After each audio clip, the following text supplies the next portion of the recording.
Assalamualaikum warahmatullahi wabarakatuh.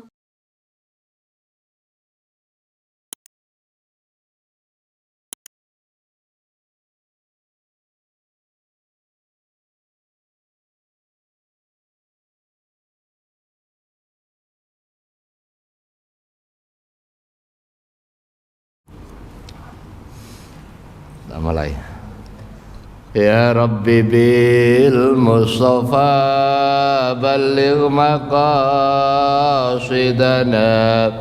waghfir lana ma madha ya wasi'al karami. Ya Rabbi bil Mustafa balligh maqasidana واغفر لنا ما مضى يا واسع الكرم يا رب بالمصطفى بلغ مقاصدنا واغفر لنا ما مضى يا واسع الكرم. بسم الله. Assalamualaikum warahmatullahi wabarakatuh. Bismillah, alhamdulillah, wassalatu wassalamu ala rasulillah, wa la hawla wa la quwata illa billah. Rabbi shrah li sadri wa yassir li amri wa hlul 'uqdatam min lisani yafqahu qawli wa ba'du. Hadratul mukarramin, jamaah salat subuh rahimakumullah, marilah kita mulai pengajian rutin di Ahad pagi ini dengan bacaan Ummul Kitab, seraya kita berdoa kepada Allah Subhanahu wa taala, mudah-mudahan kita senantiasa diberikan sehat lahir batin, sehat walafiat, maslahah, barokah seluruh aktivitas kita, diberikan kemudahan segala urusan kita, diberikan kesabaran pada saat diberikan ujian. Ala diniyah wa ala kulli niyatin salihah wa ila hadratin nabil mustafa sallallahu alaihi wasallam. Syai'ulillahi laumul fatihah. A'udzubillahi minasyaitonir rajim. Bismillahirrahmanirrahim. Alhamdulillahi rabbil alamin. Arrahmanir rahim. Maliki yaumiddin. Iyyaka na'budu wa iyyaka nasta'in. Ihdinas siratal mustaqim. Siratal ladzina an'amta 'alaihim ghairil maghdubi 'alaihim waladdallin. Amin. Kita lanjutkan kajian kita. Ini liburnya lama juga. Masih bab soal munakahah, tentang wanita-wanita yang haram untuk dinikahi. Jadi ada 3 sebab kemarin: sebab hubungan nasab, sebab hubungan sesusuan, sebab hubungan perkawinan. Yang sebab hubungan nasab kemarin sudah dijelaskan ada 7. Wal muharramatu bin nasi arba'u asyaratan. Wanita-wanita yang haram dinikahi yang disebutkan eksplisit oleh nas itu 14. Sab'un min jihatin nasabi, 7 dari hubungan nasab. 7 itu siapa? Wa in alat. Ini semua yang diharamkan untuk dinikahi itu sudah mansus qat'iyus subut, qat'iyud dalalah. Jadi enggak ada perbedaan pandangan di kalangan fuqaha. Kalau ada yang berpandangan bahwa itu khilaf atau terjadi perbedaan pandangan, itu menyimpang, bukan lagi perbedaan yang ditoleransi. Salah satunya apa? Ibu yang melahirkan kita itu haramnya bin nasis syar'i qat'iyud dalalah qat'iyus subut. Kalau ada orang muslim memiliki pandangan bahwa boleh menikahi ibunya, maka itu pandangan yang salah dan keyakinan itu menyebabkan dia sesat dan keluar dari ajaran agama. Nah itu. Jadi kemenyimpangan itu tidak hanya urusan akidah, tetapi urusan pokok syariah juga demikian. Kalau dia ditetapkan oleh dalil yang qat'i, qat'inya qat'iyus subut dan qat'iyud dalalah. Nah ini. Jadi ada dua jenis qat'i. Al-Quran Al-Karim itu semuanya qat'i, iya. Kalau ada orang ngomong Al-Quran Karim itu enggak semuanya qat'i, bisa iya, bisa tidak. Itu. Karena qat'i ada dua jenis. Ada qat'iyus subut, ada qat'iyud dilalah. Qat'iyus subut itu dari sisi periwayatannya. Al-Quran Al-Karim itu diriwayatkan secara mutawatir, tidak ada keraguan sama sekali dari sisi periwayatannya bahwa itu dari Allah Subhanahu wa taala. Enggak boleh ada orang yang meragukan otentisitas Al-Quran. Jadi enggak ada keraguan sama sekali. Itu namanya qat'iyu as-subut. Dari sisi tetapnya itu qat'i, dari sisi adanya redaksi itu qat'i. Tapi tidak semua yang ada di dalam Al-Quran itu dari sisi dalalahnya qat'i, dari sisi pengertiannya qat'i itu. Karena ada juga yang bersifat zonni dari sisi dalalahnya. Kenapa? Karena bisa jadi di dalam ketentuan Al-Qur'annya memang memiliki pengertian yang ganda.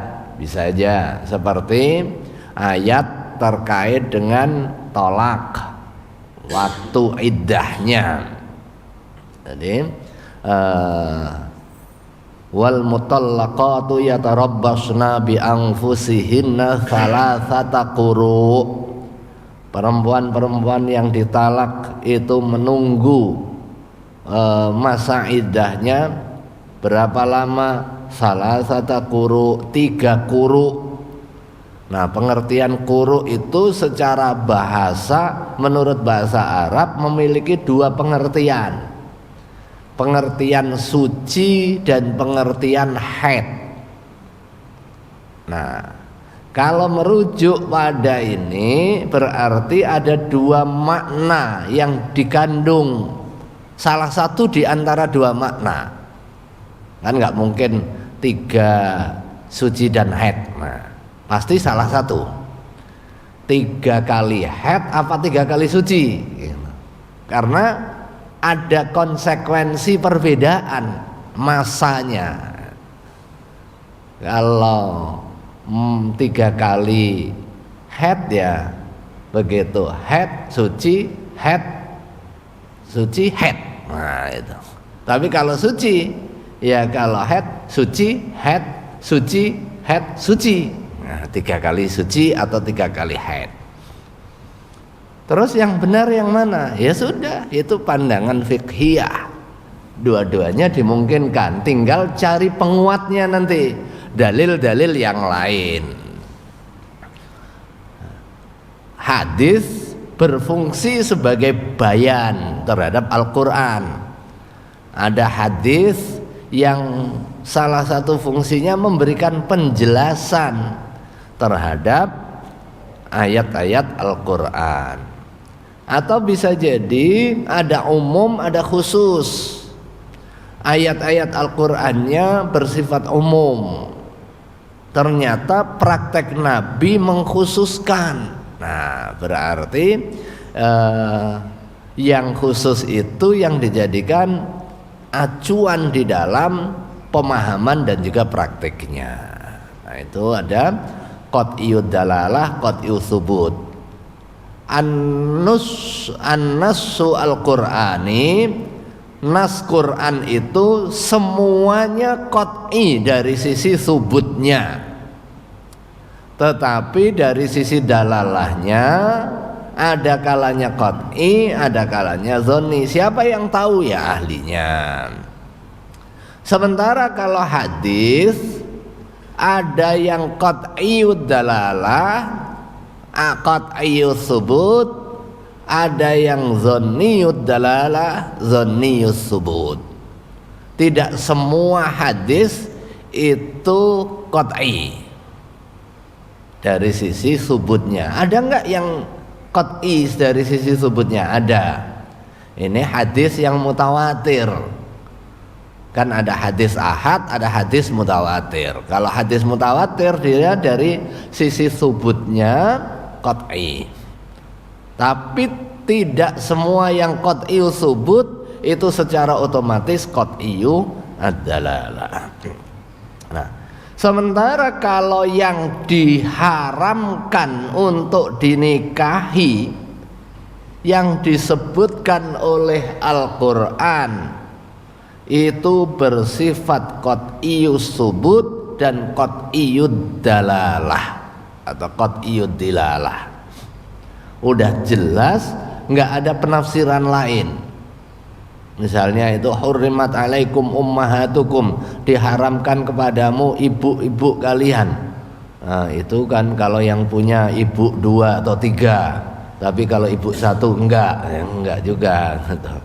Ini wal muharramatu bin nasi arba'u asyarata, yang diharamkan untuk dinikahi oleh sebab nas itu ada 14, sab'un min jihatin nasabi, 7 orang perempuan dari jalur nasab, wahunna dan mereka al ummu wa in alat, ibu wa in alat, sampai ke atas jalurnya, ibu nenek terus gitu. Wal bintu wa insafulat, dan anak perempuan sampai ke bawah, anak perempuan, cucu perempuan sampai ke bawah. Wal ukhtu, dan saudara kandung perempuan. Wal ammatu, dan paman bibi perempuan, bibi dari jalur ayah, al ammah,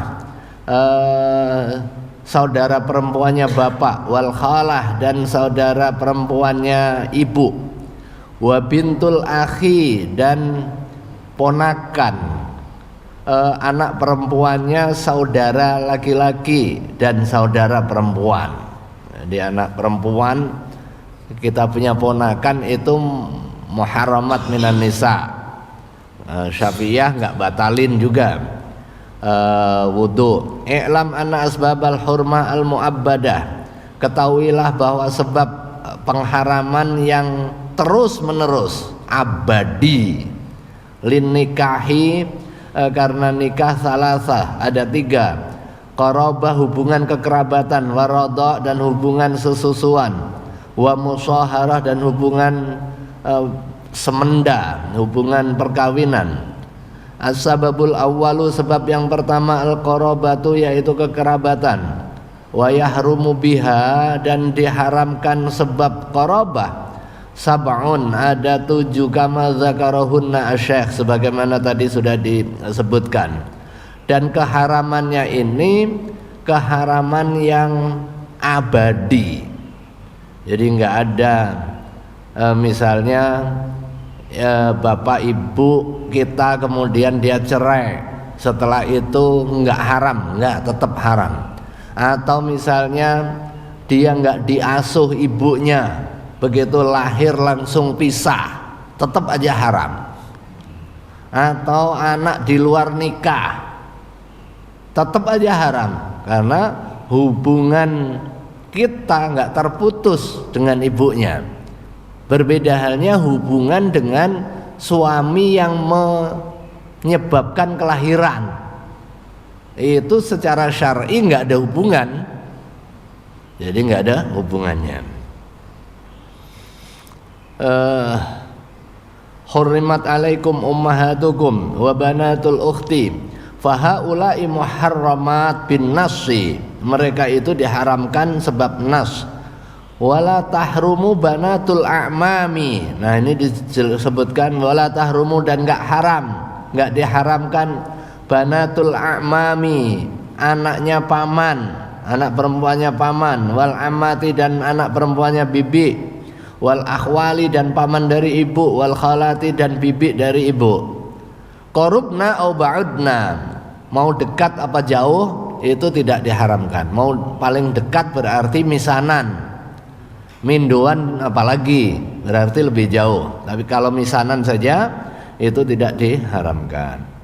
Aksu as-sabiqat. Qala al-Ustadz Abu Mansur. Ustadz Abu Mansur berkata, wa yahrumu nisa'ul qarabah illa man dakhalat fismi waladil umumah aw waladil khuulah wallahu a'lam. Qala wasnatani birradha, ada dua kelompok yang diharamkan sebab sesusuan. Wahuma dan keduanya al-murdi'atu, perempuan yang menyusukan, wal ukhdu minar radha dan saudara sesusuan. Hadza huwa sababus tsani, inilah sebab yang kedua dari sebab pengharaman pernikahan. Wa huwa ar-radha'ah, yaitu susuan. Liqaulihi ta'ala, didasarkan kepada firman Allah, wa ummahatukumul lati arda'nakum wa akhawatukum minar radha'ah, dan ibu-ibu kalian yang mereka menyusui kalian, wa akhawatukum dan saudara-saudara kalian minar radha'ati dari sesusuan. Nah, ini juga ada ketentuannya. Ketentuannya yang sekira menyusui itu mengenyangkan dalam rentang usia 0 sampai di bawah 2 tahun. Kalau sudah 17 tahun nyusu itu enggak ada hubungan rodoknya itu. Wa'lam, dan ketahuilah anna kullama haruma bin nasabi haruma bir radha'ah atau ma hurrima bin nasabi. Ketahuilah bahwa setiap yang diharamkan sebab nasab itu diharamkan sebab radha'ah, kama zakarahu asy-syekh, sebagaimana disebutkan Syekh setelah ini. Liqaulihi, karena didasarkan oleh sabda baginda Rasulullah sallallahu alaihi wasallam, yahrumu haram minar radha'i, dari hubungan sesusuan, ma segala sesuatu, yahrumu yang haram minan nasabi, dari hubungan nasab. Rawahu asy-syaikhan.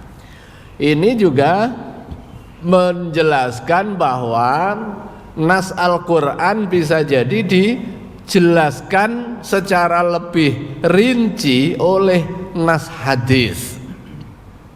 Kalau di dalam nas Al-Qur'an, perempuan yang diharamkan sebab radha' itu hanya 2, yaitu ibu yang menyusui dan saudara yang bareng-bareng nyusu. Itu 2 itu.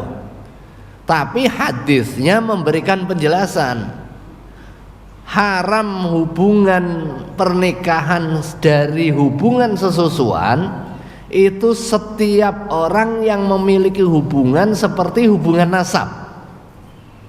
Itu seperti hubungan nasab. Dengan demikian jumlahnya lebih banyak dari 2. Nah gitu, jumlahnya berarti lebih banyak dari 2.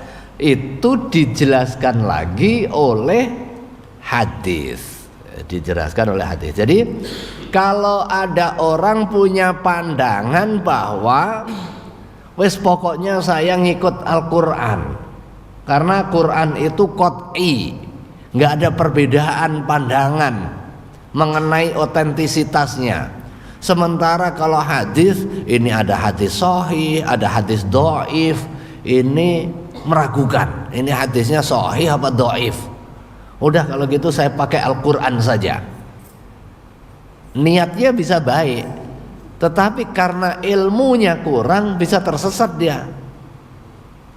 Contohnya ini tadi, Al-Qur'an menerangkan yang diharamkan dari perempuan sebab hubungan susuan itu 2. Tapi prakteknya itu enggak cuma 2. Diperoleh dari mana dalilnya? Diperoleh dari hadis. Loh, berarti Nabi nambah-nambah dari apa yang dijelaskan oleh Al-Quran. Iya, karena Nabi diberikan otoritas.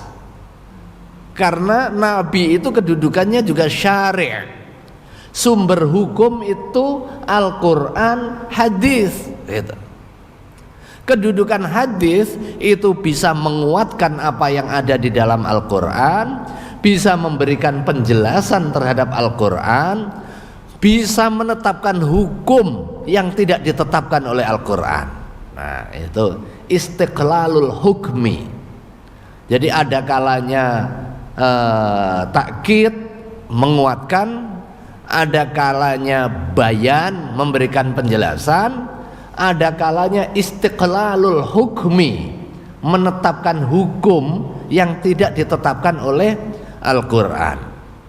Apakah boleh? Boleh, karena Allah memberikan delegasi dan memberikan otoritas. Setiap apa yang disampaikan oleh Rasulullah SAW pada hakikatnya itu adalah wahyu yang diberikan bimbingan oleh Allah Subhanahu wa taala, dan itu dijelaskan di dalam nas Al-Qur'an.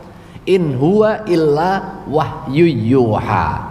Tidaklah dia Muhammad itu kecuali wahyu yang diwahyukan oleh Allah Subhanahu wa taala. Karena itu salah satu sifat kekhususan Rasulullah sallallahu alaihi wasallam adalah maksum, terjaga dari dosa. Begitu kalau ada salah langsung diingatkan oleh Allah Subhanahu wa taala, sehingga seluruh tasarrufat, baik perkataan, perbuatan maupun ketetapan-ketetapan Nabi itu terjaga dari salah. Karena itu hadis Nabi ma'udhifa ilan Nabi sallallahu alaihi wasallam min qaulin au fi'lin au sifatin au taqririn, itu semua jadi dalil syar'i. Nah, jadi dalil syar'i. Nah, salah satu contohnya adalah perempuan yang haram dinikahi sebab hubungan susuan, yang Quran menjelaskan 2, sementara hadis memberikan rincian bahwa setiap yang diharamkan sebab nasab itu juga diharamkan karena hubungan sesusuan. Diriwayatkan oleh Imam Bukhari dan juga Imam Muslim. Yustasna min dzalika suwar, tetapi ada juga pengecualiannya. Minha ummu akhika, ibu dari saudaramu. Jadi ibu dari saudara sesusuan itu enggak haram. Jadi ibu saudara sesusuan. Kalau saudara sesusuannya haram, tapi ibu dari saudara sesusuan itu enggak. Fa innaha qad la tahrum, karena sesungguhnya terkadang tidak haram kama idza arda'at ajnabiyah akhaka au ukhtak fa inna la tahrumu alaika wa fin nasabi tahrumu. Sementara dalam hubungan nasab itu haram li'annaha imma ummuka au zaujatu abika, karena ummu akhika tadi bisa jadi ibumu atau zaujatu abika atau istrinya bapakmu. Istrinya bapakmu, bukan ibu kita, tapi ibunya saudara kita.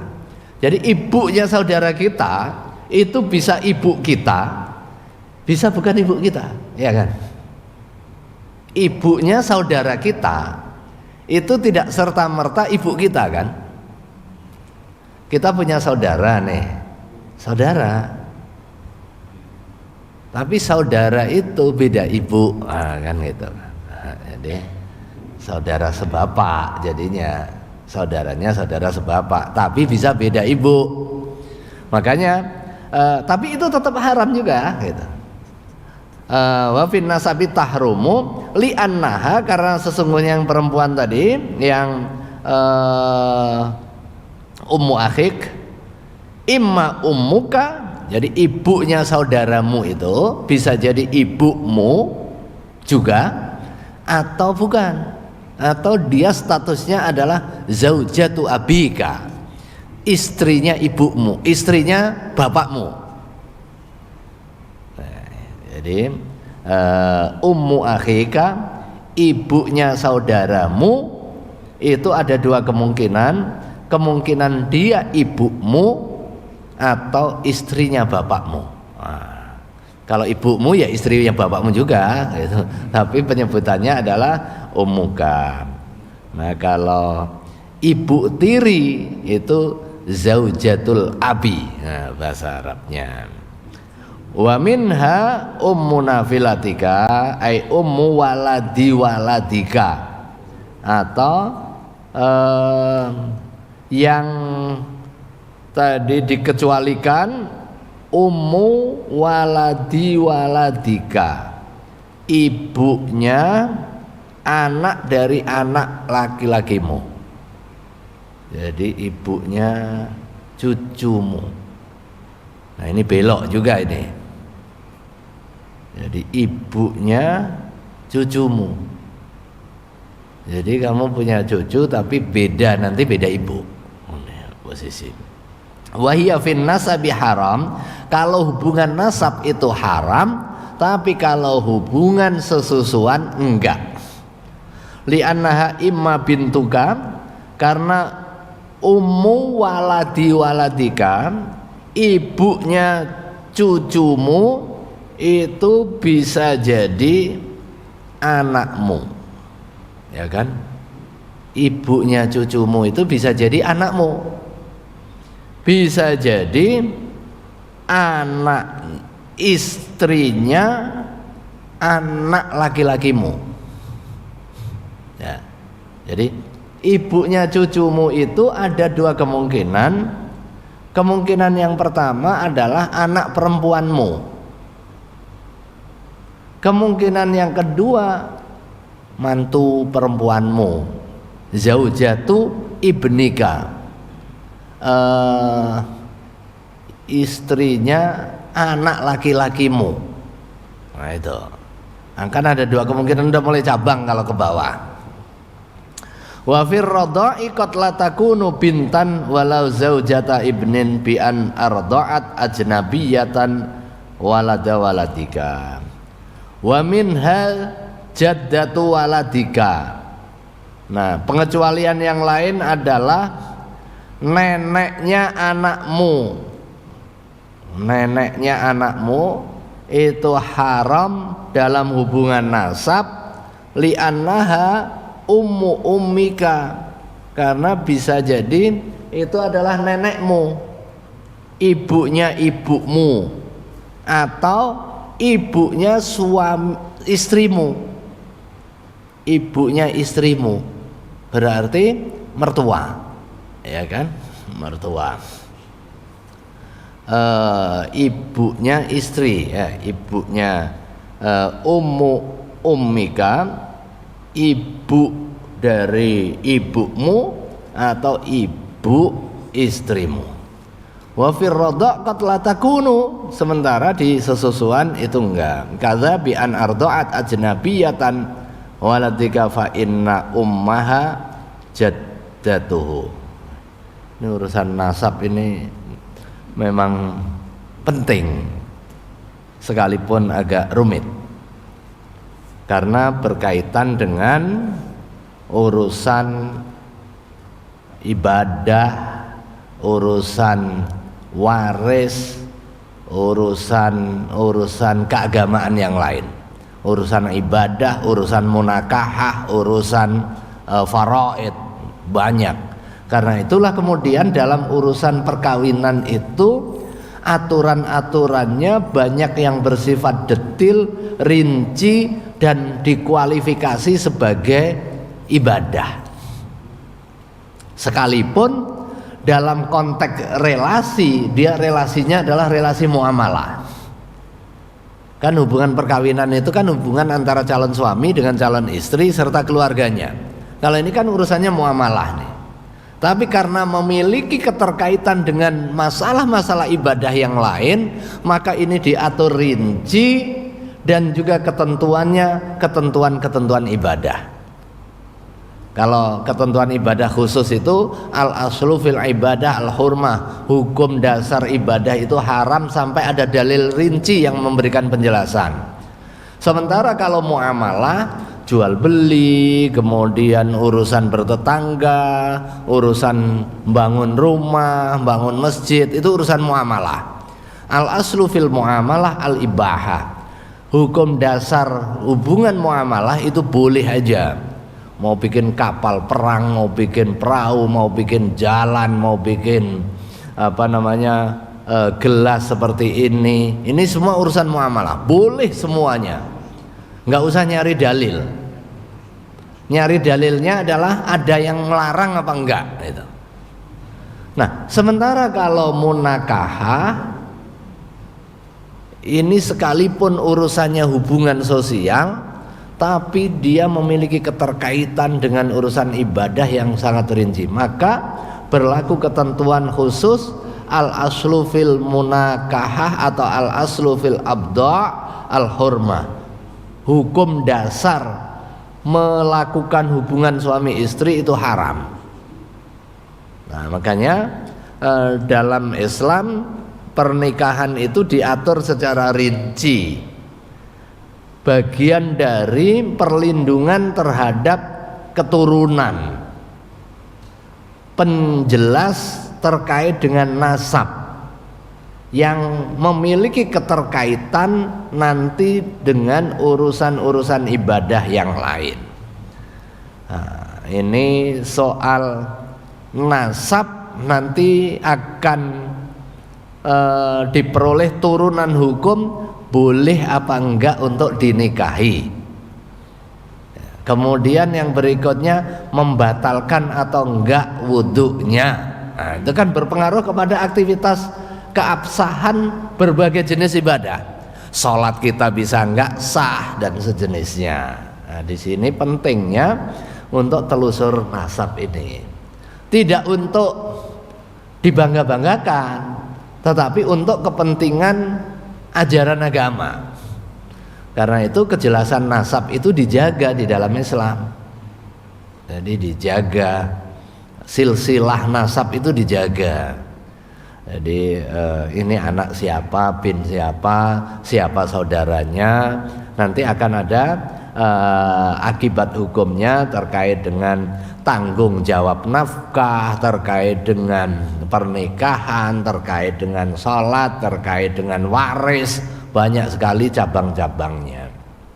Karena itu salah satu di antara 5 prinsip dasar di dalam hukum Islam itu adalah hifdzu nasli, menjaga keturunan. Di samping menjaga jiwa, menjaga agama, ada menjaga keturunan, kemudian menjaga akal, menjaga harta. Harta itu dilindungi di dalam Islam, diakui kepemilikan individualnya. Karena itu Islam tegas memberikan hukuman terhadap setiap orang yang mengganggu hak properti orang lain tanpa hak. Nah, ini yang baru-baru rame ribut, padahal udah lama sebenarnya saya ngomongnya, soal pemanfaatan dana haji dan juga pengelolaannya yang dalam prakteknya ada prinsip syar'i yang tidak dipenuhi. Nah, biar faham utuh ya, enggak terpotong sehingga bikin polemik. Orang sebagian memahami, waduh, dana haji haram katanya. Ada nyatakan ini kan MUI mengganggu stabilitas. Kan udah lama, kenapa baru sekarang ngomong haram? Apa-apa haram? Nah, yang perlu dijelaskan begini. Calon jamaah haji yang mau mendaftar haji itu membayar untuk memperoleh porsi haji. Baru porsinya nih, baru dia bisa terdaftar sehingga memperoleh urutan.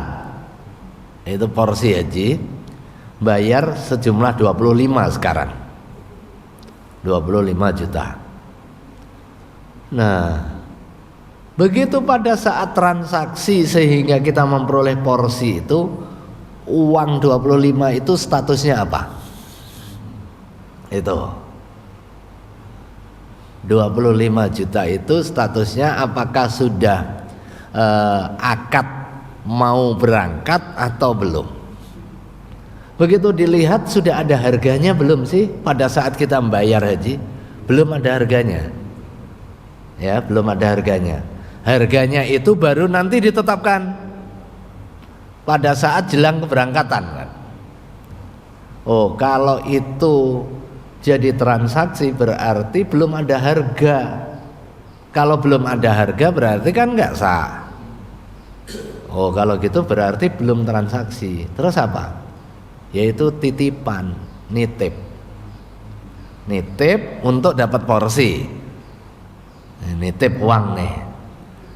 Nah, karena nitip uang itu statusnya masih punya calon jamaah. Ya, gitu kan? Kayak misalnya saya nitip Wak Noto nih. Nanti untuk beli kambing. Kambingnya berapa harganya? Belum ya. Nah, belum tahu gitu. Ya udah nitip kan itu. Nitip. Nah, sementara posisi nitip ini kan cukup panjang nih. Ada potensi untuk bisa dikembangkan, ada potensi untuk diinvestasikan dengan cara aman. Jadi karena tujuan utamanya orang bayar setoran awal itu bukan untuk investasi kan, tujuannya mau untuk haji. Tetapi karena masih nunggu ini mubazir nanti kalau nggak dikembangkan. Padahal ada instrumen keuangan yang memenuhi ketentuan syariah, kemudian bisa mengembangkan ini. Kalau nggak mubazir nih, oh ya sudah kalau gitu diberikan izin pada saat akad itu ada izin untuk dikembangkan. Oleh siapa? Oleh penerima. Dalam hal ini berarti pemerintah. Pemerintahnya siapa itu tergantung undang-undangnya, tergantung aturannya. Nah, terus akadnya apa? Namanya akad wakalah bil ujroh, mewakili pihak pemilik dana untuk diinvestasikan. Dapat fee dia. Yang mengembangkan ini kan dapat fee. Fee-nya fee wakalah, bukan mudharabah. Kalau mudharabah bedanya, kalau mudharabah itu akad kerjasama, yang satu punya uang, yang satu punya kerjaan. Nanti keuntungannya bagi dua, tergantung rumusnya yang disepakati. Tapi kalau akad wakalah itu mewakili, ini uang saya jualkan. Jadi dia statusnya mewakili aja. Untung rugi nggak jadi isu. Nggak jadi isu. Sama dengan misalnya kalau kita nerima titipan mewakili untuk membeli sepatu pada saat kita ke Margo misalnya. Tapi ada ongkosnya ya, ongkos. Itu namanya wakalah bil ujroh. Nah, ongkos kita ini nggak terkait dengan sukses apa enggaknya, untung apa enggaknya. Kalau untung balik ke sini gitu, kira-kira begitu. Nah, akadnya adalah wakalah bil ujroh. Ini dapat fee si pengelolanya. Begitu sudah dikembangkan, ada keuntungan dan ada pokoknya. Pokoknya nggak boleh terganggu sesuai dengan aturan undang-undangnya. Keuntungannya ini punya siapa? Punya calon jamaah. Punya calon jamaah dan definitif. Ini kan ada 25, yang lain 25, total itu sekarang lebih 1 juta orang. Lebih 1 juta orang. Ada yang baru bayar 1 tahun, ada yang sudah 10 tahun. Nah ini kan dikembangkan. Dan begitu ada nilai manfaat, ini punya calon jamaah yang ini.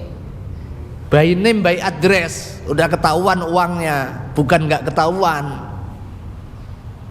Dan statusnya itu uang titipan, bukan uang sedekah. Nah gitu. Bukan juga itu asuransi, bukan juga tabaruk.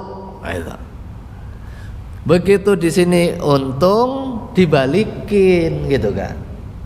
Kalau nanti misalnya dia berangkat 10 tahun lagi, dari uang 25 dapat nilai manfaat misalnya 1 jutaan atau 100.000 misalnya ya.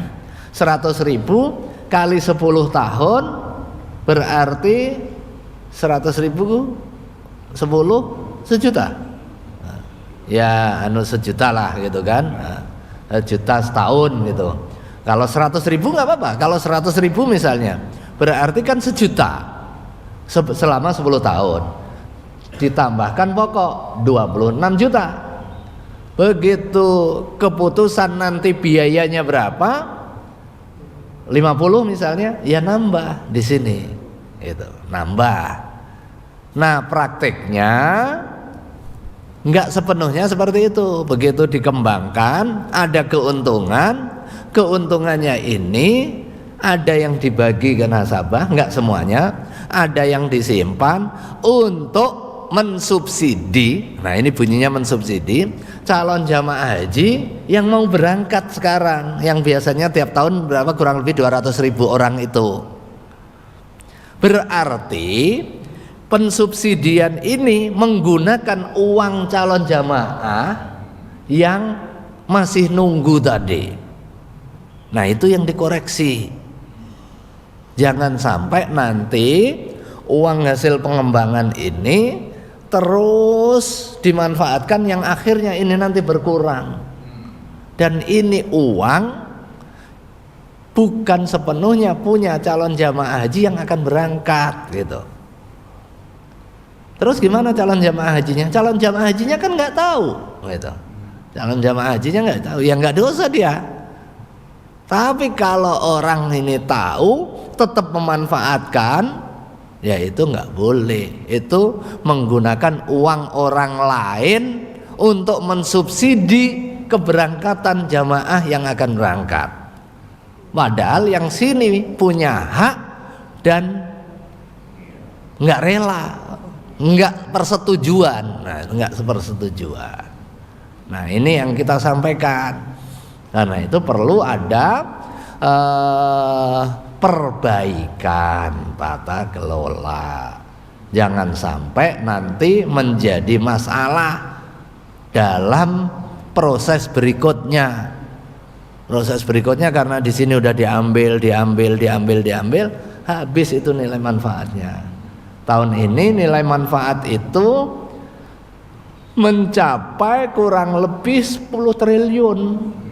Jadi 10 atau 11 triliun itu. Jadi banyak ternyata, karena uangnya banyak. Kan itu tadi 25 juta kali sejuta aja itu udah berapa itu? 25 juta kali sejuta. Berapa ya? 25 triliun apa? Hah? Apa 250? 25 triliun. 25 triliun itu kalau 1% aja. Dan enggak 1%, ditempatin di sukuk aja itu sudah 4% misalnya, 4 atau 5%. Kalau 10% 2 triliun. Oh, banyak juga ya. Dan uangnya jauh lebih besar dari itu. karena ada proses akumulasi uang detailnya. Nah, ini yang perlu kita fahami secara utuh ya. Wa arba'un bil musaharati, dan 4 kelompok perempuan yang diharamkan untuk dinikahi karena hubungan semenda, hubungan pernikahan. Wahunna, dan mereka ummuz zaujati, ibunya istri, jadi mertua. Kalau sama mertua jangan lirak-lirik gitu. Nah, dengan demikian itu juga enggak membatalkan wudu. Ummuz zaujah warrabibah idza khala bil ummi wa zaujatul abi, dan istrinya ayah, ibu tiri kita.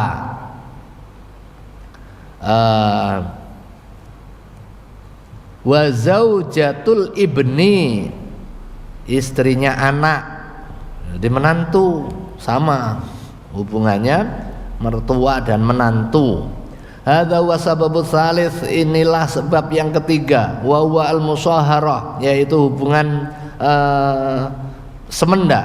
Fayahrumu biha, maka haram sebab musaharah ala ta'bid arba'un. Ini sepanjang waktu, sekalipun sudah cerai misalnya, atau mati istri. Kalau yang mertuanya mati ya sudah, nggak haram masa menikah sama jenazah. Wa yahrumu bi alat ta'bid, haram abadi ini. Arbaun 4, ihdahunna ummum ra'atika, ibunya istrimu, kadza jaddatuha, demikian juga neneknya, bimujarradil aqdi, hanya dengan akad saja. Begitu sudah qabiltu nikahaha wa tazwijaha bil mahril mazkur, itu udah langsung haram. Jadi enggak nunggu waktu lagi. Bimujarradil aqti sawaun fi dzalika minan nasabi awir radha'. Nah, hubungan ini bisa hubungan nasab, hubungan sesusuan, itu sama. Liqaulihi ta'ala wa ummahatun nisaikum, ibu dari istri kalian itu udah haram. Wa fi wajhin la tahrumu illa bitukhul karrabibah. Tapi ada juga yang memiliki penafsiran itu enggak haram sampai terjadi hubungan badan. Jadi yang mempertautkan itu akad dan hubungan badan. Karrabibah, seperti anaknya istri ya, idza khala bil wa huwa dhaif. Ats-tsaniyah, yang kedua, bintuz zaujah. Nah, rabibah itu istrinya anaknya istri kita. Jadi anak gawan, anak bawaan, bukan anak kita. Kalau nikah dapat janda anak 4, berarti beli 1 dapat 5. Tapi bukan anak kita. Kalau hubungan waris dia nggak dapat, bukan anak kita, itu kan. Yang dapat istri. Tapi kalau anak itu bukan anak kita, jadi nggak ada hubungan kewarisan. Cuma dia ada hubungan terlarang untuk dinikahi, karena bukan hubungan nasab, tetapi hubungan perkawinan dengan emaknya. Karena ngawinin emaknya, anaknya nggak boleh dikawinin. Tapi dengan syarat sudah hubungan badan sama ibunya. Begitu qabiltu nikah, loh kamu punya anak, anaknya udah gede, nggak jadi, saya talak kamu, pindah ke nah itu boleh. Boleh sebelum hubungan badan, belum hubungan badan, belum. Nah, makanya harus dipikirkan benar-benar nih, dilihat utuh gitu kan. Ini yang kedua, bintu zaujah, anaknya istri sawaun bintun nasabi awir radha, ada kalanya anak hubungan nasab atau sesusuan. Kadza banatu auladihinna, demikian juga anak perempuannya anak laki-laki dia. Bisyarti ayat khulabil dengan syarat dia sudah berhubungan badan dengan ibunya, dengan istrinya tadi. Jadi ar-rabibah idza khala bil dalilnya waroba ibukumul lati fi hujurikum min nisaikumul lati dakhaltum bihinna. Nah ini waroba ibukum, dan robibah kalian allati fi hujurikum yang di pengasuhan kalian, min nisaikum dari istri-istri kalian. Bukan hanya istri saja berhentinya, tapi allati dakhaltum bihin, yang kamu sudah dukhul, yang sudah hubungan badan. Bihinna dengan nisa tadi. Fa illam takunu dakhaltum bihin, nah ini dijelaskan eksplisit di dalam Al-Qur'an. Fa illam takunu, jika mereka yang perempuan tadi kamu belum dukhul, istri kamu itu belum dukhul bihin, fala junaha alaikum, maka enggak ada dosa menikahi anaknya istri tadi kalau belum hubungan badan. Tapi kalau sudah, itu haram, haramnya mu'abbad. Begitu sudah hubungan badan, kemudian melihat ada anaknya, kemudian diceraikan, nikah itu enggak boleh, haram hukumnya. Nah, itu. Qala asy-syekh idza khala bil yang maksudnya idza khala bil al murad bil khalwah ad-dukhul biha. Yang dimaksud dengan khalwah di sini adalah melakukan hubungan badan. Li'annahu istilah urfi, karena khalwat menjadi istilah urfi merujuk kepada pengertian hubungan badan. Warrobibah, pengertian robibah di sini bintuz zaujah, anak perempuannya istri, min ghairihi, dari jalur bukan bapak, bukan oleh dia, wa ilam takun fi hijrihi. Wa dzikrul hujur warada alal ghalib, penyebutan di bawah pengasuhan, di bawah kamarnya, di rumahnya, itu umumnya mereka tumbuh dan berkembang bersama. Fa in qulta lima hurrimat ummuz zaujah bi mujarradil aqdi bi khilafil binti fa inna la tahrumu illa bidukhul ala ummiha, fal jawab anna zauj yabtali fil adah bi muamalati ummiz zaujah akibal aqdi li anna tarattaba amra bintiha fa hurrimat bi mujarradil aqdi. Nah, ini beda perlakuan keharaman ibu ya. Jadi mertua dengan anaknya istri. Kalau mertua ibunya istri itu begitu akad itu udah langsung haram. Beda halnya dengan anaknya istri.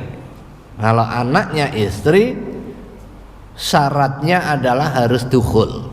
Nah, kenapa? Itu di sini disebutkan anna zauj yabtali fil adah bi muamalati ummiz zaujah akibal aqdi.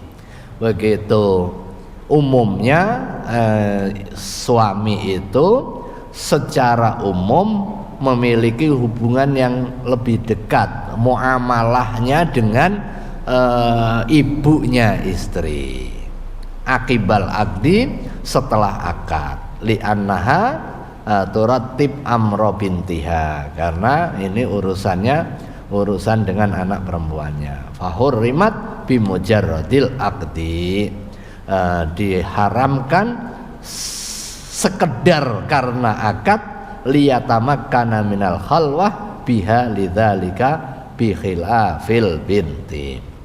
Yang terakhir wa wahidatun min jihatil jam'i, Satu orang perempuan yang diharamkan karena mengumpulkan, karena bareng-bareng. Wahya ukhtu az-zaujah, yaitu saudara perempuannya, istri. Wala yujma'u bainal mar'ati wa amatiha. Demikian juga nggak boleh dikumpulkan antara perempuan dengan bibinya, nggak boleh juga. Jadi Islam membolehkan poligami, tapi kalau poligami bareng dua saudara kandung nggak boleh. Demikian juga kalau istri kemudian ada bibinya, nggak boleh, enggak. Bibinya istri, bukan bibinya dia. Kalau bibinya dia hubungannya karena nasab. Tapi kalau bibinya istri itu kan pada hakikatnya boleh. Tapi menjadi tidak boleh karena dikumpulkan bareng, dinikahi bareng. Tapi kalau dinikahinya giliran. Jadi begitu nikah sama seseorang terus meninggal misalnya, terus ganti adiknya, boleh. Itu giliran, urut gitu. Atau meninggal terus ada bibinya, boleh. Umumnya bibinya lebih tua ya. Ya. Itu boleh. Ukhtu zaujah wala yujma'u bainal mar'ati wa amatiha wala bainal mar'ati wa khalatiha. Demikian juga bibi dari jalur ibu. Yahrumu 'ala rajuli ay yujma' fi nikahi bainal mar'ah wa ukhtiha. Haram bagi laki-laki untuk mengumpulkan, untuk dinikahi antara perempuan dengan saudara kandungnya. Sawa'un fi dzalika al-ukhtani minal abawaini au minal abi au minal Saudara perempuan yang mau dinikahi itu tidak boleh dikumpulkan, baik dia saudara kandung, saudara sebapak atau saudara seibu. Itu tetap nggak boleh semuanya. Wa sawa'un fi dzalika al-ukhtu minan nasabi awir radha. Baik dia saudara sesusuan atau saudara kan nasab, jalur nasab. Misalnya saudara sesusuan, kemudian saudara yang sesusuan ini punya saudara, itu nggak boleh juga. Liqaulihi ta'ala wa anta jama'u bainal ukhtaini illa ma qad salaf. Engkau mengumpulkan dua saudara perempuan kecuali apa yang sudah lampau. Yang sudah lampau ma'fu. Tapi begitu depan itu harus memilih. Sama dengan ketika ada orang sebelum disyariatkannya pernikahan dengan pembatasan, punya istri 10 misalnya, ya enggak dosa. Afallahu amma salaf, Allah memberikan pengampunan apa yang sudah lewat. Begitu ada ayat yang memerintahkan untuk dibatasi maksimal 4, ya sudah. Rasulullah SAW menegaskan amsik alaika arba'an wa fariq sa'irahunna. Pilih 4 maksimal, ceraikan yang lain. Wa turadul mar'ah bi khamsati uyub wallahu a'lam bisawab. Ada pertanyaan? Silakan. Nah, ini siap-siap nih. Monggo Pak Naryo.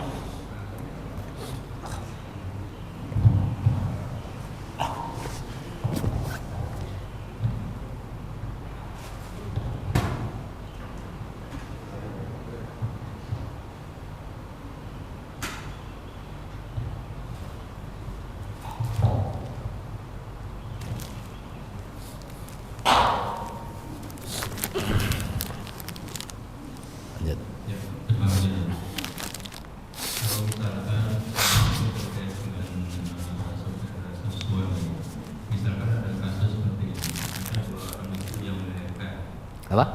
Ada 2 orang ibu yang sedang melahirkan, ya. Satu melahirkan perempuan, satu melahirkan laki, ya. Nah, sekarang kan banyak kasus tuh ibu-ibu yang melahirkan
Ana Rahmat berangkat haji pakai uang yang belum berangkat. Nah, sementara kan udah tahu nih Pak Daniel nih yang mau berangkat tahun depan, udah tahu sekarang aturannya. Nah, gimana caranya dilakukan Pak Daniel? Saja nanti mengenai kurikulum biar urusannya Pak Selamat.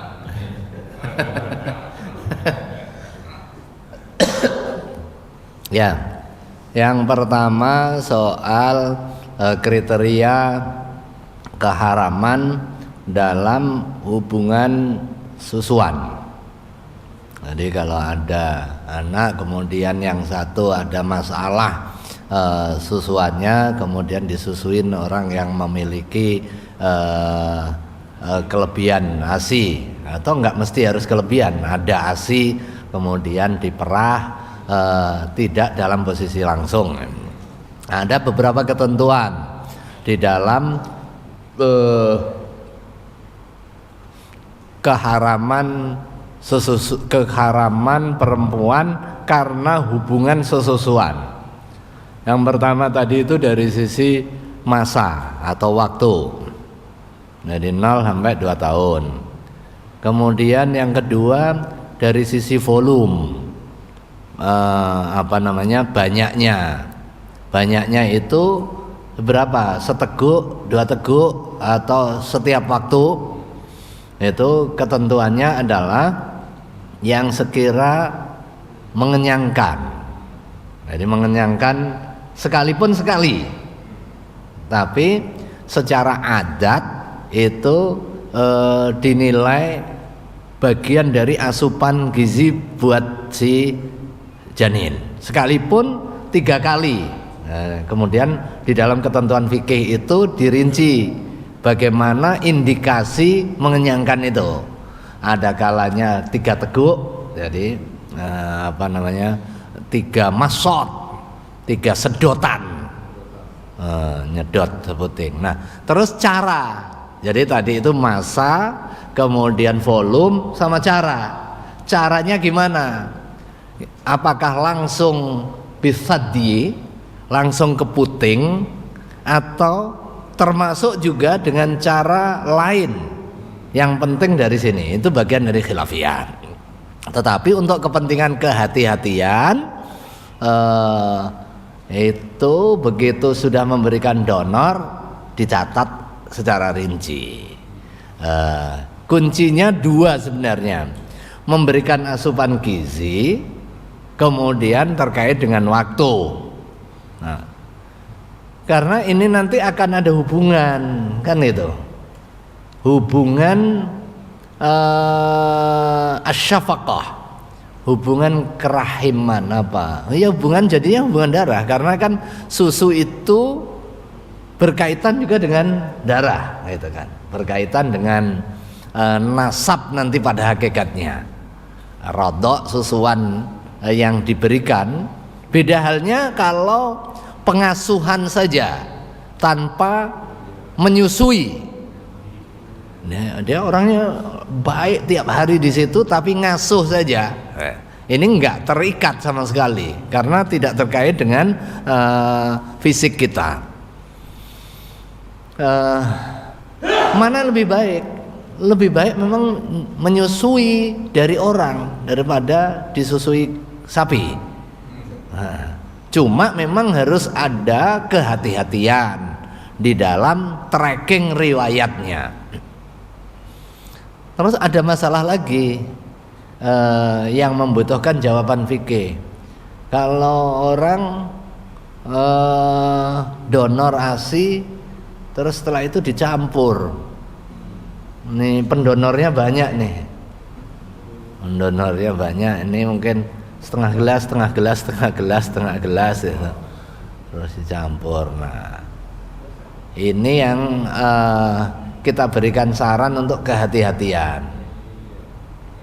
Secara fikih ini sudah mulai agak jauh kan posisinya dari penjelasan mengenai keharaman sebab rodho'ah.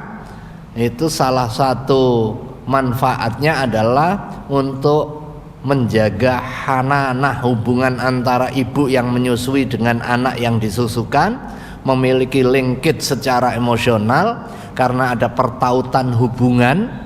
Dalam konteks ini adalah hubungan susu dan asupan yang diberikan. Untuk itu dijaga.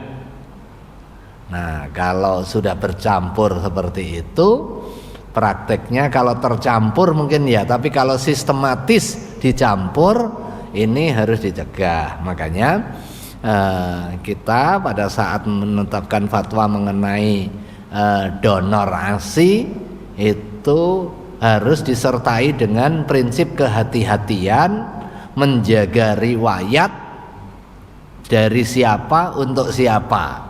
Nah, itu dari siapa untuk siapa. Dan alhamdulillah Kementerian Kesehatan juga mengadaptasi itu sebagai bagian dari kehati-hatian itu ya. Tapi prinsipnya 3 hal tadi.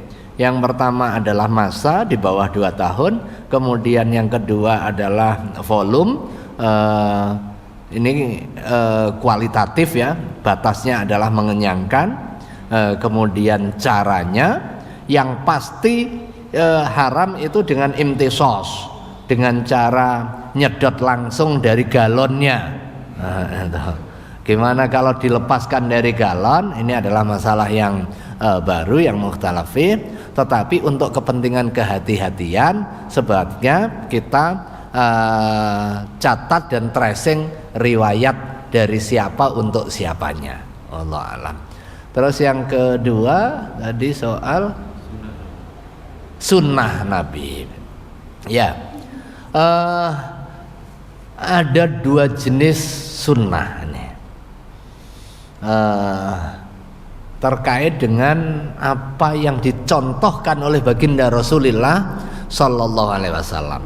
Setelah kita memahami bahwa Rasulullah Sallallahu Alaihi Wasallam adalah sosok yang paripurna, yang bisa diteladani utuh kehidupannya, dan beliau memainkan banyak peran sebagai individu, peran sebagai suami, peran sebagai bapak, peran sebagai panglima, peran juga sebagai nabi dan juga kepala negara.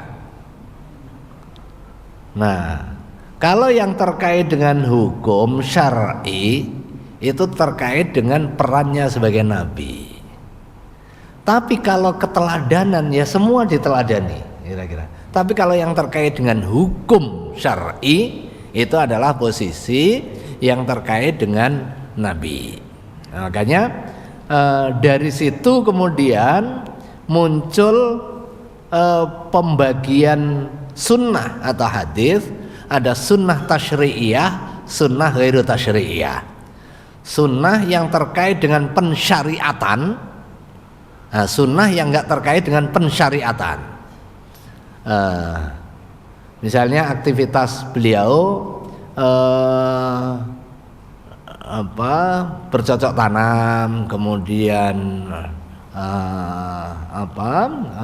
strategi perang, bermusyawarah dengan sahabat,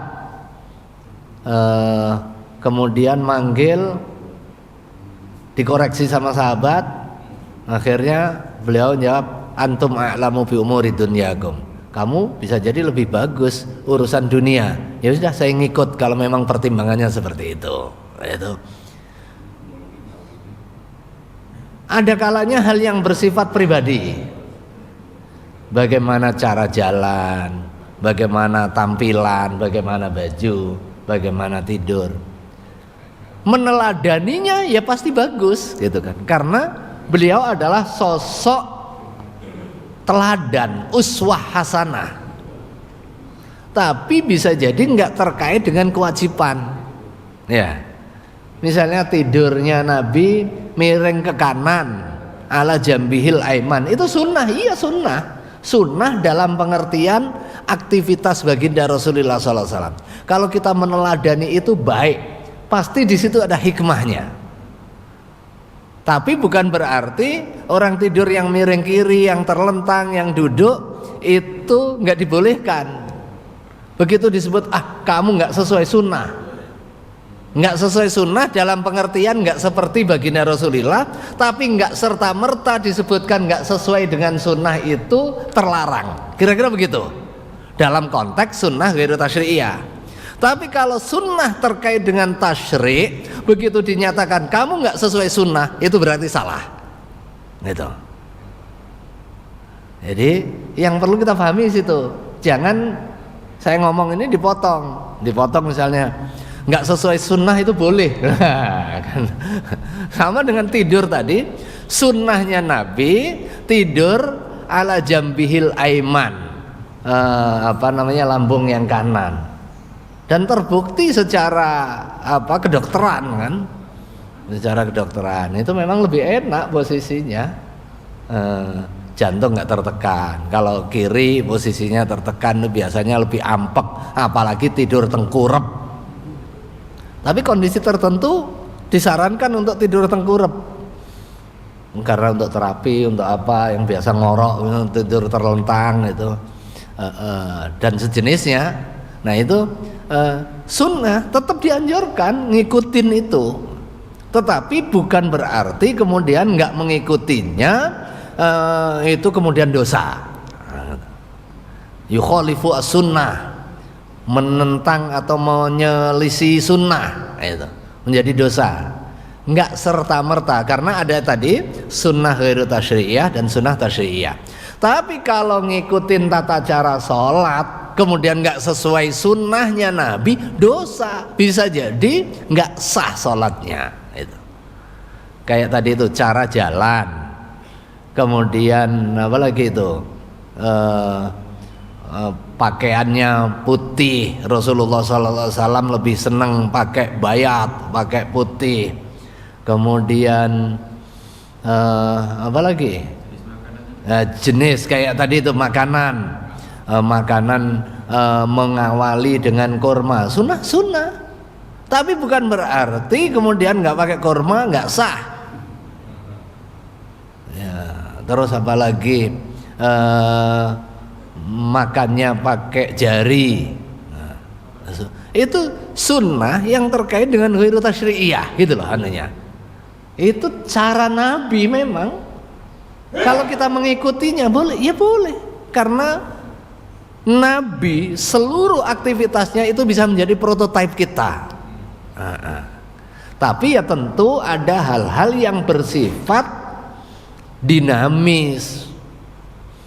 Nabi pakai unta, kita pakai unta ya. Ya sunnah, ya boleh. Bukan berarti nggak boleh pakai unta gitu kan. Tetapi perlu ada adaptasi terkait dengan perkembangan sosial, kemudian di mana yang menjadi aktivitas keseharian yang terkait dengan lawazim al-bait, hidup di rumah tangga sebagai kepala rumah tangga umumnya, kemudian di mana beliau dalam posisi sebagai nabi yang menjalankan tugas kenabian, memberikan bimbingan aspek syariah dan sejenisnya. Tapi kalau kesehariannya kemudian kita teladani utuh, ya bagus gitu. Cuma perlu kita pahami mana yang berdimensi hukum syar'i, mana yang terkait dengan akhlak dan tidak terkait dengan hukum syar'inya. Sama tadi makan, jumlahnya umumnya ganjil gitu kan, pakai jari 3, ngikutin itu ya bagus gitu. Tapi bukan berarti kalau nggak ngikutin itu yukhalifus sunnah yang seolah-olah melanggar gitu. Nah, itu yang nggak pas ya. Wallahu a'lam bishawab. Apa lagi? Ada lagi? Haji yang yang udah tahu. Kalau berada di dalam kekuasaan kita, ya kita mencegah. Tapi kalau tidak dalam kekuasaan kita, kita tidak terkena beban dan tanggung jawabnya. Tapi kalau pengelolanya sudah tahu dan nggak mau tahu, ya ditanggung resikonya. Itu tanggung resikonya, ya. Apa? Berkaitan dengan haji. Haji. Nah, itu kan kalau kita mau bikin tabungan haji, pada saat kita buka, Ustaz, itu ada di salah satu itemnya perkembangannya ini mau diambil atau tidak. Kemudian di dalam itemnya juga kalau mau dikirim atau ditransfer ke badan apa atau diserahkan kepada bank. Itu Ustaz. Berarti kan dari awal memang sudah komit si nasabahnya dengan bank. Berarti kan yang tidak mau perkembangannya tidak dapat Ustaz. Itu di bank. Karena dia takut gitu. Ya. Itu mungkin agak sedikit beda ya posisinya antara tabungan haji dengan daftar haji ke Kemenang. Kalau tabungan haji itu akadnya wadiah, kemudian ada kemungkinan dia berkembang dalam proses menuju ke didebet masuk ke rekening pemerintah. Awalnya kan ke rekening penerima setoran haji, bank penerima setoran haji. Nah, kalau di sini akadnya wadiah memang biasanya umumnya dari berapa yang masih ngendon itu bisa nabung dari 10, 15, 20 masih berapa lama itu akadnya akad wadiah memang. Dia tidak diberikan manfaat karena statusnya titipan. Nah, ada kalanya kemudian model hadiah. Nah, hadiahnya ini nanti mau diambil atau tidak, posisinya di situ. Tapi begitu sudah di transfer setelah ada pendaftaran, dapat porsi, ini enggak seperti itu lagi. Akadnya dengan pihak pengelola, pihak pemerintah. Kalau yang tadi itu kan baru dengan bank, hubungan kita dengan bank gitu. Hubungan kita dengan bank ini memungkinkan. Begitu ada term and conditionnya di dalam form ini, nanti diambil apa enggak, disedekahkan atau enggak, atau bahkan biasanya ada rekening penunggu itu kan. Kita kan 25 ada 25 100.000 apa berapa gitu untuk buka rekening. Biasanya kan ada bank yang mempersyaratkan, ada yang enggak. Kemudian di debitnya enggak boleh 0. Masih ada sisa. Ya kan biasanya begitu ya. Entah berapa 25.000 atau bahkan ada yang 250.000 kalau nggak salah. Berapa? 100.000. 100.000 kali 200.000 kan lumayan tuh. Itu dana apa namanya itu? Ya untuk administrasi lah pokoknya itu. Dan begitu sudah didebit 25 kan ini orang umumnya udah nggak gunain tuh rekening itu kan. Masih ada 100. Kemana tuh?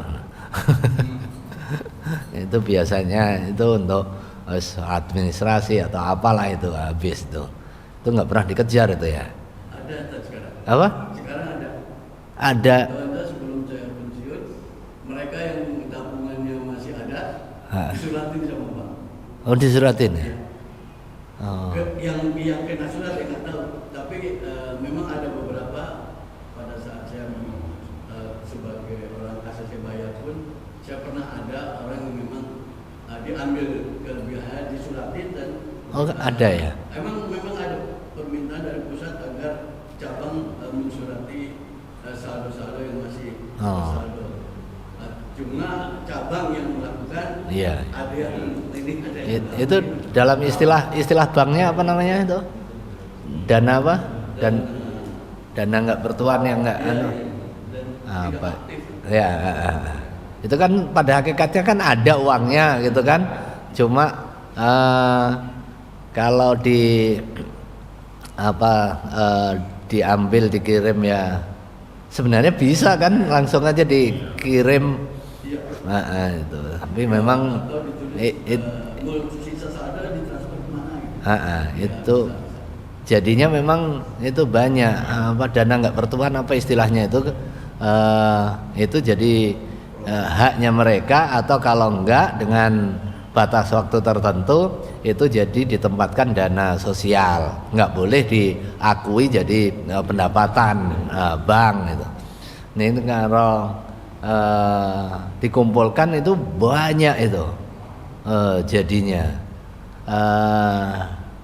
Dana apa lupa saya namanya, adalah itu dana nggak bertuan, kayak orang punya rekening lama nggak ketahuan orangnya, itu nggak bisa dibukukan sebagai pendapatan kan. Itu pernah kita bahas, itu menjadi dana ya, yang tak bisa diakui sebagai pendapatan, masuknya ke dana kebajikan atau dana sosial. Itu perlu dilacak juga ya. Itu, dan banyak itu orang ngutil 0,0 ini aja bisa jadi miliarder, bisa jutawan. Profesinya cuma ngutil yang orang nggak lihat, misalnya 0,05 terakhirnya di apa namanya, dibulatin 0 terakhir itu. Iya.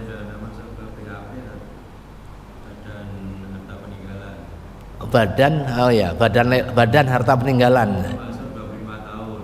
Jadi kalau 25 tahun itu tidak ada ahli waris yang klaim, masuk pendapatan negara non pajak. Oh. Ya, kalau yang syariah kemarin kita bikinkan instrumen masuk ke itu dana yang tak bisa dana yang tak bisa diakui sebagai pendapatan. Salah satu rumpun dan jenisnya itu nanti masuk ke dana sosial. Orang, saya kan di Pegadaian Syariah ya, di Pegadaian yang begitu aja itu bisa menghasilkan miliaran yang kemudian dikelola untuk kepentingan dana sosial. Jadi misalnya sisa 50 perak, sisa 100 perak, sisa 1000, kalau dikontak untuk ngambil, yang pasti torok gitu kan, orang datang ngambilnya itu torok.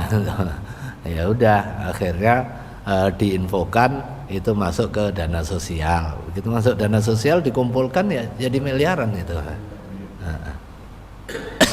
Ada terakhir. Waalaikumsalam. Bagaimana kedudukannya antara haji dan umroh? Kalau haji, kalau umroh kan tidak menggugurkan kewajiban haji. Jadi seandainya ada pilihan, itu mana yang lebih dulu? Apakah tetap haji didaftarkan karena itu lebih wajib, ataukah bagaimana? Lalu kaitannya ke keberangkatan kan sekarang sampai di beberapa kota kan sampai lebih 20 tahun. Apakah ada usaha keras pemerintah untuk bisa mempercepat mereka yang sama sekali belum pernah berangkat? Itu Pak Yai. Assalamualaikum warahmatullahi wabarakatuh. Waalaikumsalam warahmatullahi wabarakatuh. Haji dan umroh dua-duanya wajib. Jadi kalau umroh jadi rangkaian haji. Wa timul hajja wal umrata lillah. Umroh yang menjadi rangkaian haji, yang haji wajib, umrohnya wajib. Makanya kalau ada haji dulu baru umroh, ada umroh terus haji, ada bareng haji dan umroh bareng. Jadi namanya haji qiron. Ada haji ifrad, ada haji tamattu.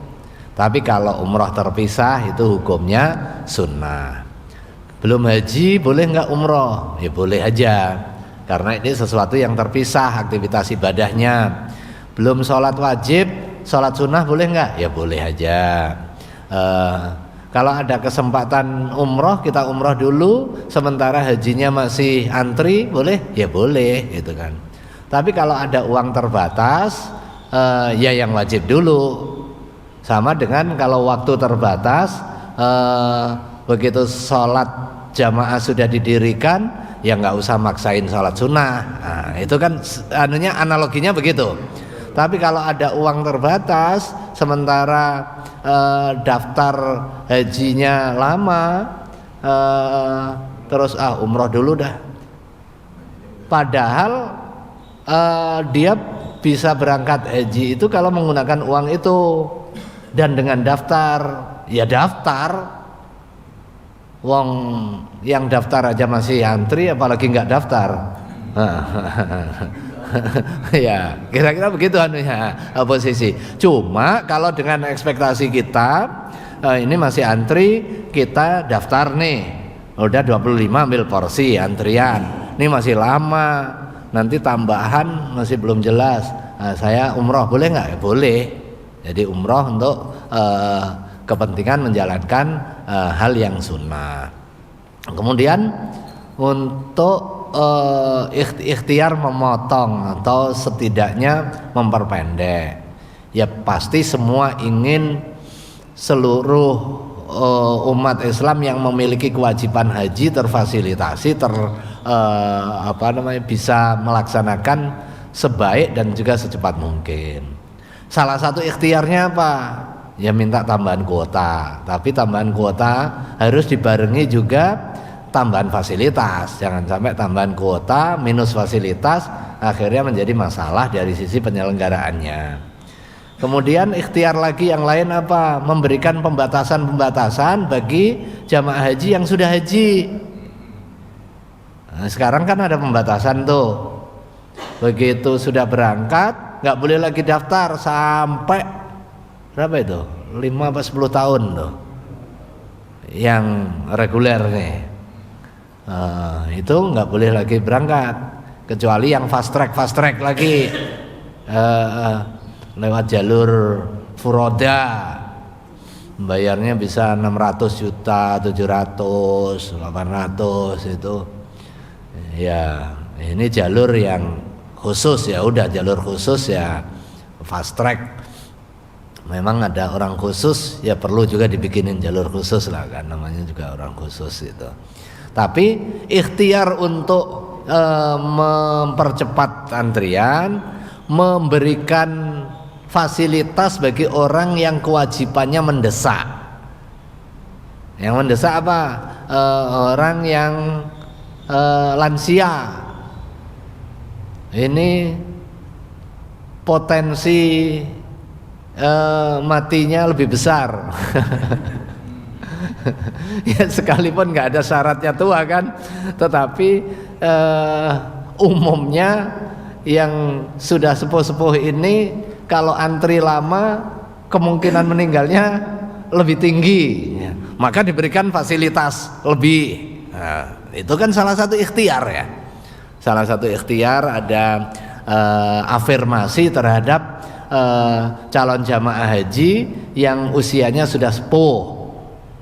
Meskipun baru daftar 2 tahun, tapi karena usianya sudah sepuh bisa langsung diprioritaskan. Ini kan soal ikhtiar kan, dan saya kira itu baik saja di dalam upaya memastikan skala prioritas bagi orang-orang yang memiliki kewajiban yang bersifat mendesak. Ini mirip pelaksanaan sholat di tempat yang terbatas, sementara waktunya mepet. Jadi kan ada orang sholatnya banyak ini sunnah terus gitu kan.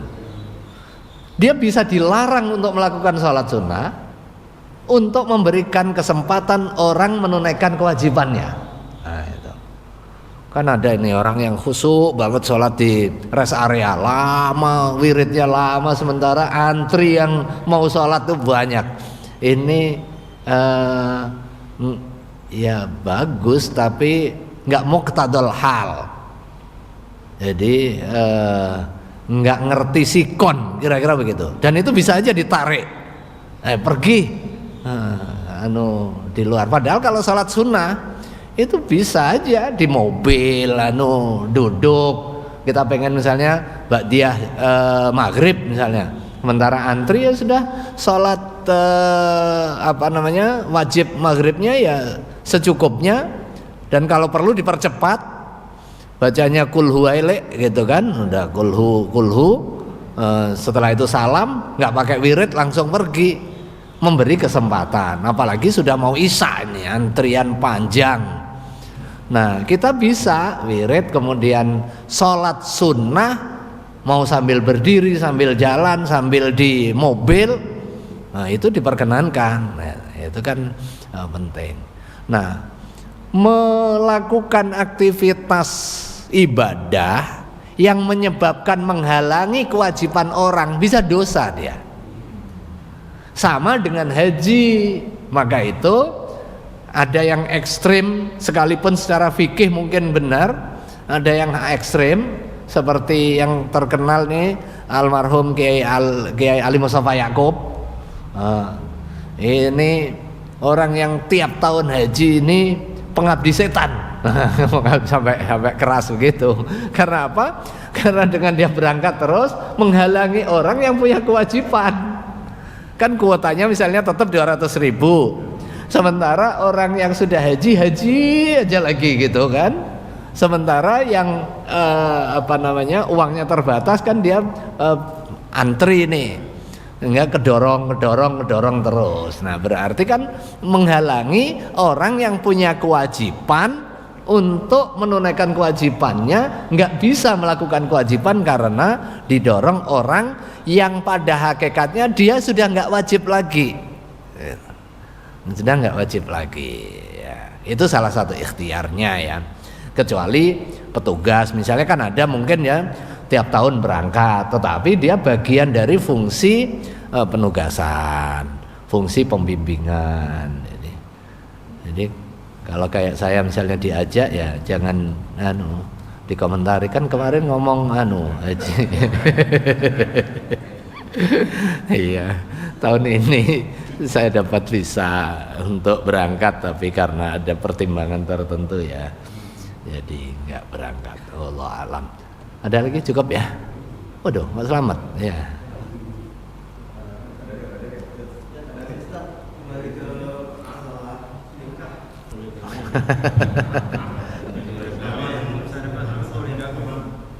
Bagaimana ketika yang dilakukan oleh orang yang tidak bisa berbagai cara agama itu, cara praktikanya seperti apa? Yang kedua masalah tadi, masalah iddah itu kan masa tunggu ya Pak Ustaz. Bagaimana, apakah betul kalau seorang istri yang diceraikan oleh suaminya cerai mati, cerai gugat, cerai talak itu setelah tinggal itu apakah betul tidak boleh jauh-jauh meninggalkan rumah, apalagi nikah lagi sebelum masa iddah, bisa apa itu? Yang paling penting apakah betul tidak boleh jauh dari keluar rumah? Yang ketiga di Panarayo, seorang laki-laki kalau sudah punya istri 4 tidak boleh lagi nikah yang 5. Nah, ini karena dia sangat mampu, dia tetap maksakan yang kelima karena dia bilang bahwa tadi Pak Nadia bilang ikut Nabi boleh lebih dari 5. Terima kasih. Ya, 3 pertanyaan. Yang pertama, terakhir nggak boleh. Pokoknya 4 itu udah Quran. Atas nama ikut Nabi, ada yang dilakukan oleh Nabi bisa diikuti, ada yang tidak, karena bagian dari khosais an-Nabi, kekhususan Nabi. Jadi termasuk di dalamnya adalah beristri lebih dari 4, itu adalah kekhususan Nabi. Kemudian yang kedua, pertanyaannya apa tadi? Oh ya, masa iddah ya. Prinsipnya orang yang berada di dalam masa iddah, dia tidak boleh untuk dinikahi. Kemudian tidak perlu menjaga diri dari fitnah. Nah, implementasi dari ketentuan-ketentuan itu yang nggak boleh berhias, berlebihan, kemudian menampakkan, menggoda orang atau menyebabkan orang digoda dan lain sebagainya. Itu prinsipnya. Nah, salah satu implementasi berikutnya yang nggak boleh sering-sering keluar rumah. Makanya ada tuntunan selama masa iddah ya dia ada di rumah, kecuali ada hajah syar'iyah. Hajah syariahnya apa? Misalnya kalau dia tugas ngajar, sebatas untuk ngajar, pulang gitu. Itu prinsip-prinsip umumnya aja yang bisa dipahami. Apakah boleh keluar? Ya boleh ketika ada hajah syariah. Kemudian yang pertama, tunawicara. Jadi akad ijab dan qabul. Bagaimana caranya? Caranya adalah penyampaian pesan yang bisa dipahami. Kalau dengan cara tulisan boleh enggak? Orang enggak bisa ngomong. Boleh. Alkitabu kal khitab. Kedudukan tulisan itu seperti kedudukan ucapan. Asal bisa dipahami oleh al-muta'aqidain. Demikian juga orang yang enggak dengar. Biasanya enggak dengar asli itu berdampak kepada tunarungu tunawicara kan? Enggak bisa pakai bahasa isyarat. Boleh enggak itu? Boleh. Sepanjang itu bisa dipahami untuk melakukan akdun nikah. Wallahu a'lam bishawab. Al-Fatihah. A'udzubillahi minasyaitonir rajim. Bismillahirrahmanirrahim. Alhamdulillahirabbil alamin. Iyyaka na'budu wa iyyaka nasta'in. Ihdinas siratal mustaqim. Siratal ladzina an'amta 'alaihim ghairil maghdubi 'alaihim waladdallin. Amin. Sallallahu alaihi wasallam. Allahumma shalli ala sayyidina Muhammad wa ala sayyidina Muhammad. Allahumma ighfir lana wa liwalidayna warhamhuma kama rabbayana shighara. Allahumma ighfir lana wa li ikhwanina alladziina sabaquna bil iman. Wa la taj'al fi qulubina ghillan lil ladzina amanu rabbana innaka ra'ufur rahim. Allahumma anfa'na bima 'allamtana wa 'allimna ma yanfa'una. Allahumma sahhil lana umurana fid dinina wa dunyana. Allahumma arinal haqqa haqqan warzuqna ittiba'ahu wa arinal batila batila warzuqna ijtinabah. Allahumma inna nas'aluka khaira hadzal yawm wa khaira ma fihi khaira aliyah. Wa inna na'udzubika min syarri hadzal yawm wa syarri ma fihi syarri aliyah. Rabbana atina min ladunka rahmah wa hayyi' lana min amrina rasyada. Rabbana atina fid dunya hasanah wa fil akhirati hasanah wa qina adzabannar. Walhamdulillahirabbil alamin. Assalamualaikum warahmatullahi wabarakatuh. Sallallahu ala Muhammad sallallahu